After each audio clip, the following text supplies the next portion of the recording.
Robert Frost American poet की ज़्यादातर कविताएं गांव की सेटिंग में, कंट्री सेटिंग में होती हैं, पर कई बार बहुत सारी फिलोसॉफिकल या ऐसे सीरियस इश्यूज को टच करती हैं जो गांव के सेटिंग में होते हुए भी बहुत रेलेवेंट होती हैं और गहरी होती हैं।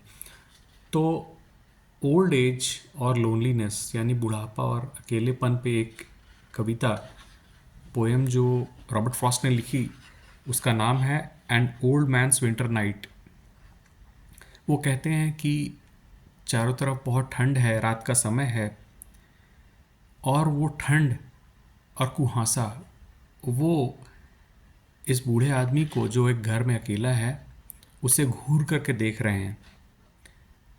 कमरे सारे खाली पड़े हैं, खाली कमरों के जो खिड़कियां हैं उनके शीशे पर धुंध जमी हुई है। ये बूढ़ा व्यक्ति हाथ में एक चिराग लिए, एक लैंप लिए एक कमरे से दूसरे कमरे में जाता है। चूँकि हाथ में चिराग है वो बाहर के ठंड को नहीं देख पाता है। वो वहाँ खड़ा है और उसे समझ में नहीं आ रहा है कि वो उस कमरे में क्यों आया। वो भूल गया है कि किस कारण से वो उस कमरे में आया था। वो हड़बड़ाता हुआ सा, पैर को घसीटता हुआ, बड़े ही अननेचुरल तरीके से घर में एक कमरे से दूसरे कमरे में जाता है, जिससे काफ़ी आवाज़ होती है जो रात के सन्नाटे को डिस्टर्ब कर देती है। रात की जो आवाज़ें हैं वो तो बहुत ही कॉमन हैं, फेमिलियर हैं, लेकिन उसके पैरों की जो आवाज़ है खामोश से मकान के अंदर, वो रात के सन्नाटे को डिस्टर्ब कर देती है।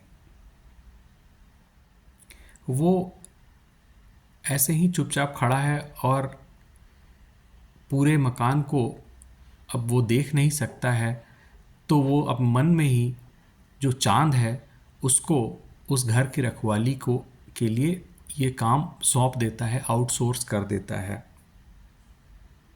वो जैसे जैसे चलता है घर का सन्नाटा डिस्टर्ब होता है।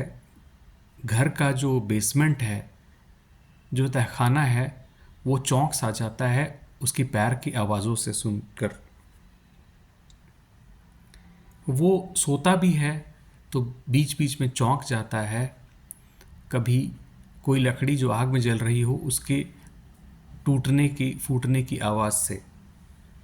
फिर भी वो निरंतर सोता रहता है। अब ये बूढ़ा आदमी जो उस मकान में है, अकेले इस घर की रखवाली तो नहीं कर सकता है, देखभाल नहीं कर सकता है। वो करता भी है तो इसी तरह।